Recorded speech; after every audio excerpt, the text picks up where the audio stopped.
Hello, everybody. My name is Carolina Salinas, and I am a current student at the University of Houston downtown. I am in spring of 2020, and today I bring to you Margaret and the Moon. I will be reading this read aloud for you guys in a couple of short seconds, but I want to just describe to you why I chose this book. I believe this book covers all contents in elementary.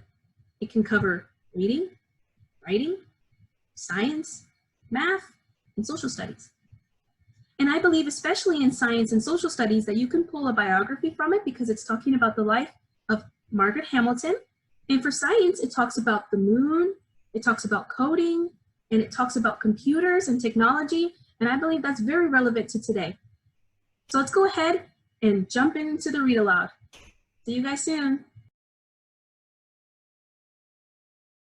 Hola, bienvenidos a todos. Mi nombre es Carolina Salinas y yo soy una estudiante de la Universidad de Houston Downtown en el año 2020. Hoy les presento un libro que yo escogí este semestre, titulado Margaret Hamilton y la Luna. ¿Cómo Margaret Hamilton salvó el primer alunizaje? Este libro es muy maravilloso y yo pienso que a los niños también les fascinará. Adentro de este libro tiene muchos temas. Habla sobre las ciencias, pero no nada más ciencias, también sobre matemáticas, lectura, escritura y historia. Este libro habla sobre la luna, Margaret Hamilton y muchas otras cosas muy divertidas. Espero que les disfrute. El siguiente video va a ser Miss Salinas, yo, leyendo Margaret y la Luna. Adiós. Hi everybody, it's Miss Salinas here. I'm going to read to you a new read aloud called Margaret and the Moon, How Margaret Hamilton Saved the First Lunar Landing by Dean Robbins, illustrated by Lucy Kinsey. So let's continue. Margaret Hamilton loved to solve problems. She came up with ideas no one had ever thought of before. Why were there only daddy long legs? Margaret had a solution. She would call some of them mommy long legs too. Why didn't girls play baseball? Margaret had a solution. She would join the team herself. Why didn't more girls grow up to be doctors or scientists or anything else they wanted? Margaret had a solution. She would study hard in every subject at school. Reading, music, art, and especially mathematics, she learned as much as she could about addition, subtraction, multiplication, and division. Margaret's father was a poet and a philosopher who talked to her about the universe. She asked about how the planets moved, when the galaxies formed, and why the stars shone. She gazed at the night sky in wonder. How many miles to the moon? 238,855. Okay, well, how many miles does it travel around the Earth? 1,423,000. Oof, how fast does it go? 2,288 miles per hour. And how big around is it? 6,783 miles. Margaret began solving harder and harder math problems. It was fun working her way through the steps. She must really like math.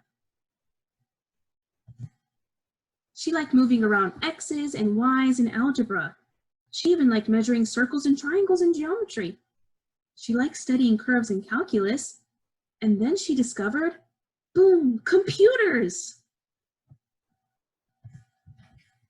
Margaret could use this new invention to answer so many questions about the universe. She experimented with writing instructions, or code, that told the machine what to do. The code was called software, and Margaret called herself a software engineer. She started with something simple, asking the computer to add, subtract, multiply, and divide. Margaret taught herself to write code that performed more and more complicated tasks. She programmed computers to track airplanes through the clouds and even predict the weather and even made them do things they had never done before. Margaret thought of everything that could happen on a trip to the moon. Would the spacecraft go off course? Would it lose power? Would an astronaut make a mistake? Margaret wrote code to tell the computers how to solve these problems, and she worked her way through the steps just as she used to do in math class. Soon, Margaret became director of software programming for NASA's Project Apollo, leading dozens of scientists. She helped Apollo 8 orbit the moon 10 times. She even helped Apollo 9 connect 2 ships in space. She helped Apollo 10 get within 9 miles of the moon's surface. Hello there! With Apollo 11, NASA would finally try to put people on the moon. Had Margaret thought of everything that could go wrong with the lunar landing? She checked her code again to make sure. Astronauts were depending on her. There's Margaret's long code. It's very tall. 10, 9, 8, 7, 6, 5, 4, 3, 2, 1, liftoff! Apollo 11 rose with a blast of smoke and fire. Margaret followed along with the control room, and the whole world watched on television.